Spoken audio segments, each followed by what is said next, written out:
एक गांव के अंदर, एक विलेज के अंदर 2 3 4 लड़के पास आउट होते थे। किसी किसी गांव में सुना पड़ जाता था और अभी फर्स्ट डिवीजन नहीं मिलता था सुनने के लिए, सेकंड डिवीजन मिलता था 19 के पहले जाओगे तो। 2024 में जो आपका एग्जाम होने वाला है उसको आज एनालिसिस करेंगे ढंग से। इस 3 मिनट के वीडियोस में हम लोग जानेंगे कि आपका जो एग्जामिनेशन है वो हार्ड होगा, यानी कि बहुत ज़्यादा कठिन होगा, बहुत ज़्यादा मुश्किल होगा, या बहुत ही आसान हो जाएगा।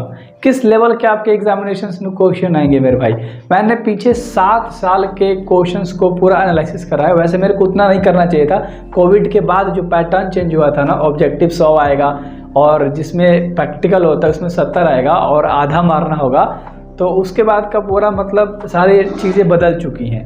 आप भी जानते हो कि 2019 के बाद सारा पैटर्न थोड़ा सा चेंज हो गया था और बच्चों का जो एग्जामिनेशन है वो काफ़ी इजी कर दिया गया था।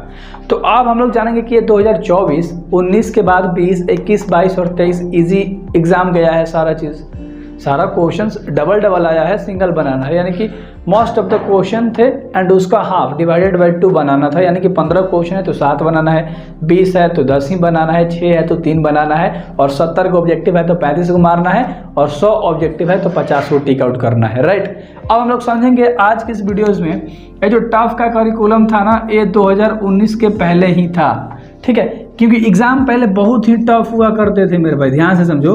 पहले एक गांव के अंदर, एक विलेज के अंदर 2 3 4 लड़के पास आउट होते थे। किसी किसी गांव में सुना पड़ जाता था और अभी फर्स्ट डिवीजन नहीं मिलता था सुनने के लिए, सेकंड डिवीजन मिलता था 19 के पहले जाओगे तो। 19 के बाद क्या होता है, अब ये पैटर्न साफा चेंज हो गया, सभी लोग पास हो रहे हैं और फेल में 2 3 4 लोग सिर्फ देखने को मिलते हैं।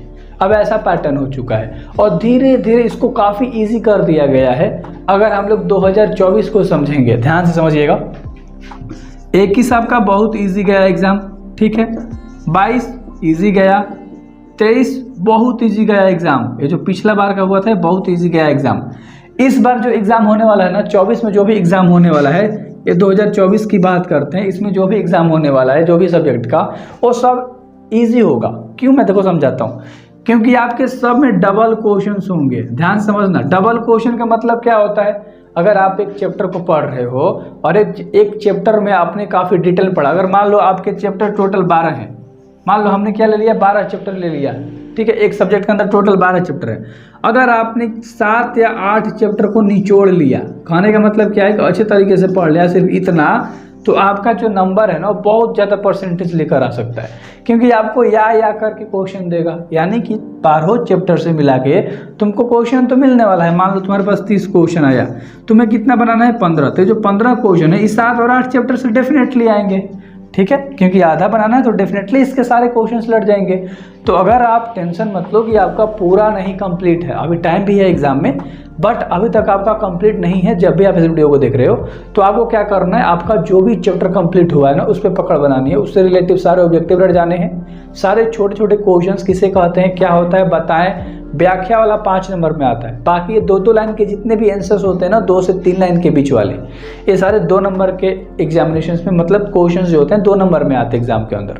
राइट, तो इस तरह से आपको पढ़ना है, सब चीज़ को अच्छे से समझना है, टीचर से गाइड करवाना है अपने आप को, ठीक है। एक मेंटोर होना चाहिए आपके 11th 12th में, या आप पूरे लाइफ की बात करते हैं तो इस तरह से तुम्हारे एग्जामिनेशन में क्वेश्चंस आएंगे मेरे भाई। और ये 2024 का एग्जामिनेशन काफ़ी ईजी होने वाला है, समझ में आ गया होगा। सब सब्जेक्ट में यही पैटर्न है। अगर आपको इंग्लिश में 21 चैप्टर टोटल पढ़ना है ना, प्रोज में 21 हुआ है और पोएट्री में मतलब 11 हुआ है और पोएट्री में 10 हुआ है, टोटल 21 वो चैप्टर हैं। तो अगर आपने किसी एक सेक्शन को, पोएट्री या प्रोज को अच्छे तरीके से ऑब्जेक्टिव को रट लिया और ग्रामर पढ़ लिया या प्रोज में, तो आपका 80 नंबर कोई नहीं रोकेगा। समझ में आ रहा है कि मैं कहना क्या चाहता हूँ। तो इस तरह से आप करोगे। मैंने काफ़ी डिटेल में बना रखा है और मैं डेली वीडियोस बना रहा हूँ। आपके दिसंबर से पहले इंग्लिश हिंदी कंप्लीट करा दूंगा, मैथ भी कंप्लीट करा दूंगा, और फिजिक्स केमिस्ट्री में सारे ऑब्जेक्टिव्स के टाइपिंग चल रहे हैं अभी, तो थोड़ा सा मटेरियल तैयार हो तो उसका भी पूरा जल्दी से आ जाएगा।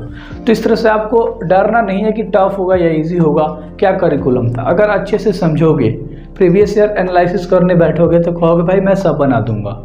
अभी जो एग्जामिनेशन मंथली होने वाला है इसमें थोड़ा सा आपको टफ लग रहा होगा, क्योंकि अभी तक आप लोग उतना नहीं पढ़े हो, क्योंकि आप लोगों ने फोकस नहीं करा है। अब आप लोग फोकस कर रहे हो क्योंकि आपका एग्जाम आ रहा है। तो एग्जाम से 2 महीने पहले जब आप क्वेश्चन लगाओगे तो आपको बहुत सारे क्वेश्चंस आएंगे, समझ में आ रहा है। तो अब आप लोग फोकस कर रहे हो पढ़ाई के ऊपर, तो 2 महीना बाद देखना, अभी डरो मत।